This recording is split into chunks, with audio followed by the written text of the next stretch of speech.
मेरे स्टूडेंट, आज के क्लास में हम लोग ऑप्टिक्स को लेकर चलेंगे।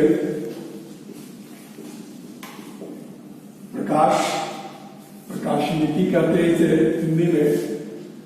इसके कुछ जीएस पॉइंट ऑफ व्यू से पार्ट है, उसे हम लोग लेकर के चलते हैं। First of all the introduction, जिसमें प्रकाश की उत्पत्ति और उसकी वेलोसिटी की बात करेंगे। दूसरा जो आता है वो है इमेज, प्रतिबिंब की बात करते हैं। तीसरा प्रकाश से जो इंपॉर्टेंट वन टर्म हमारे पास निकल कर आता है वो है कलर, वस्तुओं के रंग।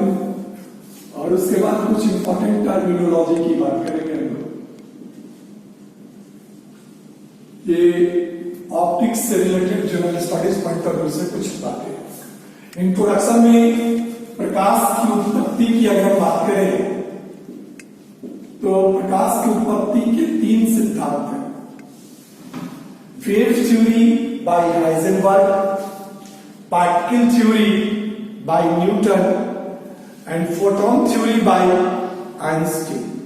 3 उत्पत्ति सिद्धांत आपके पास है। उसके बाद वेलोसिटी ऑफ लाइट की बात किया जाए तो सबसे पहले रोमर ने वेलोसिटी ऑफ लाइट याद किया था, ये डेनमार्क के रहने वाले थे। और माइकलसन ने इंटरफेरोमीटर बनाया जिससे वेलोसिटी ऑफ लाइट याद की जाती है। तो ये इसके इंट्रोडक्टरी पॉइंट ऑफ व्यू से कुछ इंपॉर्टेंट वन बात। इमेज की अगर हम बात करें तो सबसे पहले तो टाइप्स आ जाते हैं, तो पढ़े होंगे रियल इमेज और वर्चुअल इमेज। रियल इमेज उल्टा होता है, उसे पर्दे पर प्राप्त किया जाता है, जबकि वर्चुअल या काल्पनिक इमेज सीधा होता है, उसे पर्दे पर प्राप्त नहीं किया। उसके बाद हम बात करते हैं सीधे मिरर या दर्पण की। तो दर्पण में इमेजेस कैसे बनते हैं इसके लिए टर्म ध्यान रखेंगे। एक दर्पण होता है समतल और दूसरा दर्पण हमारे पास होता है गोलीय। तो गोलीय दर्पण 2 तरह के होते हैं, जानते होंगे, उत्तल और अवतल दर्पण। इमेज की बात यहां दर्पण से। दर्पण के बाद दूसरा इमेजेस हमारे पास आता है वो है लेंस। तो लेंस भी हम लोग जानते हैं 2 तरह का होता है, उत्तल लेंस और अवतल लेंस। ठीक है, तो ये 2 मुख्य चीजें हैं जो आपको ध्यान रखना है। समतल दर्पण में सीधा, बराबर और आभासी प्रतिबिंब होता है। कैसा होगा? सीधा होगा, वस्तु के बराबर होगा और आभासी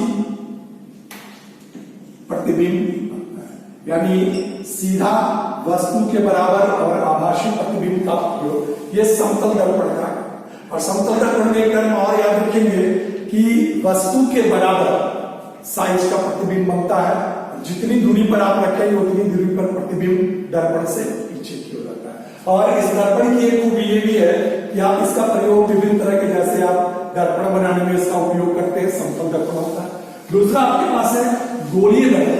तो ये खास करके 2 तरह से, अवतल में ध्रासित काल्पनिक प्रतिबिंब बनेगा।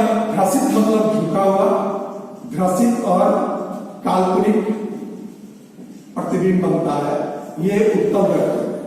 उत्तल दर्पण में ध्रासित झुका हुआ, जानने करते हैं तो उत्तल दर्पण को झुका हुआ प्रतिबिंब के तरफ लेंगे।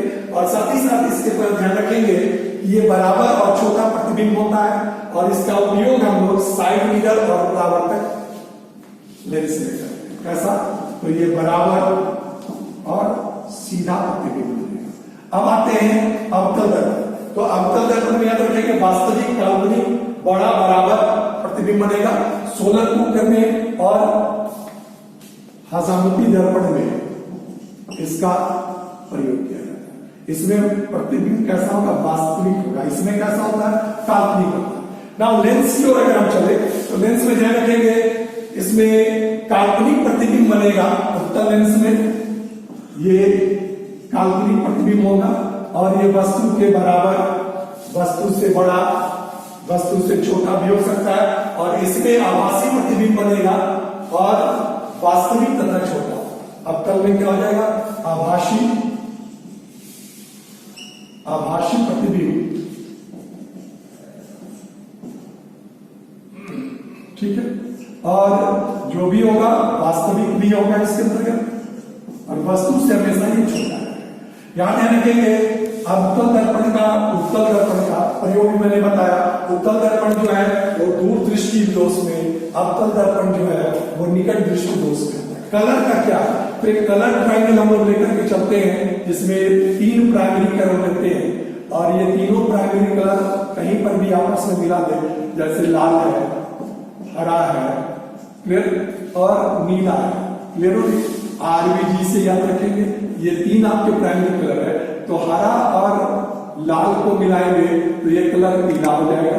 यहाँ मजेंटा होता है, ठीक है, और ये पीकॉक ब्लू होता है जिसको श्याम कलर कहते हैं। ये कलर ध्यान रखेंगे, ये 3 आपके हो जाते हैं सेकेंडरी कलर, और ये 3 आपके प्राइमरी कलर। यहाँ एक और चीज ध्यान रखना, टर्मिनोलॉजी में 2 बातें हम लोग, जैसे कुछ चीजों पर हम लोग फोकस करते हैं, और एक टर्म हमारे पास आता है स्पेक्ट्रम। स्पेक्ट्रम वर्ण पट कहते हैं, वो पट जिसमें वर्ण विक्षेपण, प्रिज्म से अगर हम एक सफेद प्रकाश को बुझा दे तो वो 7 रंगों में आता है, और उसके लिए ट्रिक याद रखेंगे विबग्योर, और ये विबग्योर ट्रिक जो है इसे ऐसे याद रखेंगे, यानी आप लेफ्ट से राइट की ओर चलेंगे तो बढ़ते हुए वेवलेंथ के अनुसार, ये कलर कैसे होगा, बढ़ते हुए वेवलेंथ, यानी वायलेट है, इंडिगो है, ब्लू है, ग्रीन है, येलो है, ऑरेंज है और रेड है, तो बीच का कलर ग्रीन हो जाता है। आप सबसे ज्यादा वेवलेंथ रेड का दें, ऑरेंज का दें, येलो का, इस तरह का। और इधर अगर आप बढ़ते हुए क्रम आएंगे तो ये फ्रीक्वेंसी की बात करें, तो सबसे ज्यादा फ्रीक्वेंसी किसकी होगी, वायलेट की, सबसे कम किसकी होगी, रेड की। और दूसरा मानव नेत्र, एक टर्म आपके पास है, तो मानव नेत्र में याद रखेंगे निकट दृष्टि दोष, दूर दृष्टि दोष। तो निकट दृष्टि दोष के लिए अवतल लेंस का प्रयोग करते हैं, दूर दृष्टि दोष के लिए हम लोग उत्तल का प्रयोग करते हैं। निकट दृष्टि दोष में आपको दूर की वस्तु नहीं दिखती, और दूर दृष्टि दोष में निकट की वस्तु। प्रतिबिंब जो बनता है वो रेटिना के आगे बनता है निकट दृष्टि दोष में, और दूर दृष्टि दोष में पीछे बनता है। इसके अलावा एक एस्टैग्मेटिज्म होता है जिसको जरा दृष्टि दोष कहते हैं। अधिक उम्र के कारण बाइफोकल लेंस का इस्तेमाल किया जाता है, जिसमें दोनों निकट और दूर की वस्तु नहीं दिखती। एक होता है आपके पास जिसमें हम लोग सिलेंड्रिकल लेंस का प्रयोग करते हैं, जिसमें बिंदु और खड़ी रेखा और तिरछी रेखा, यानी आपका वर्टिकल लाइन और हॉरिजॉन्टल लाइन में वो डिफरेंशिएट नहीं कर पाता, दोनों से बिंदु के तरफ देता है। एक चीज और ध्यान रखेंगे, कुछ लॉज में खास करके लॉज ऑफ रिफ्लेक्शन की बात करता है, जिसमें आप एक टर्म पढ़े होंगे कि अगर किसी परावर्तक सतह पर एक पर्टिकुलर टर्म आता है कि अगर कोई परावर्तक सतह है, वहां पर एक इंसिडेंट रे जा रहा है, उसके बाद एक इंसिडेंट रे, रिफ्लेक्टर रेज, और इसके पीछे जो होता है ये अभिलंब। तो आपतित किरणें, परावर्तित किरणें और अभिलंब दोनों एक ही बिंदु पर होते हैं, तथा आपतन कोण और परावर्तन कोण दोनों एक दूसरे के बराबर होते हैं। ये एक इंपॉर्टेंट लॉज आपके सामने। ये कुछ महत्वपूर्ण तथ्य है जो लाइट से, ऑप्टिक्स से आपको रिलेटेड है, जो जीएस पॉइंट ऑफ व्यू से आपको पूछा जाता है। यहाँ आपकी उत्पत्ति को फोकस किया जाता है, कई बार एग्जामिनेशन में पूछा जाता है कि प्रकाश की उत्पत्ति से संबंधित बातें क्या क्या थी, कैसे जैसे कणिका सिद्धांत न्यूटन ने दिया था। सबसे पहले न्यूटन ने ही साबित किया था कि प्रकाश की जो सफेद किरणें हैं वो 7 रंगों से मिलकर याद रखिएगा। न्यूटन ने परावर्तक दूरबीन भी खोजा था, लेकिन दूरबीन खोजने का श्रेय गैलीलियो को जाता है, लेकिन परावर्तक दूरबीन की बात किया जाए तो परावर्तक दूरबीन खोजने का श्रेय जो है वो न्यूटन का एक बुक है ऑप्टिक्स, न्यूटन ने इसे लिखा है, जिससे प्रकाश संबंधी जितने भी खोजे हैं न्यूटन का वो इसमें दिया गया। विजिबल लाइट्स के बारे में भी मैंने बोला था 3.9 × 10⁻⁷ मीटर से 7.8 × 10⁻⁷ मीटर का वेवलेंथ, यानी आप 4000 से लेकर के लगभग 7800 एंगस्ट्रॉम का वेवलेंथ जिसको विजिबल लाइट कहा जाता है, उसकी खोज भी न्यूटन ने की थी। तो प्रकाश से संबंधित इतनी बातें हैं जो आपके एग्जामिनेशन में बार बार कॉमनली पूछे जाते हैं।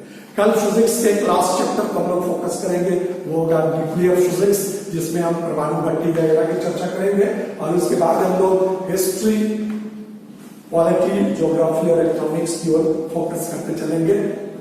Thank you.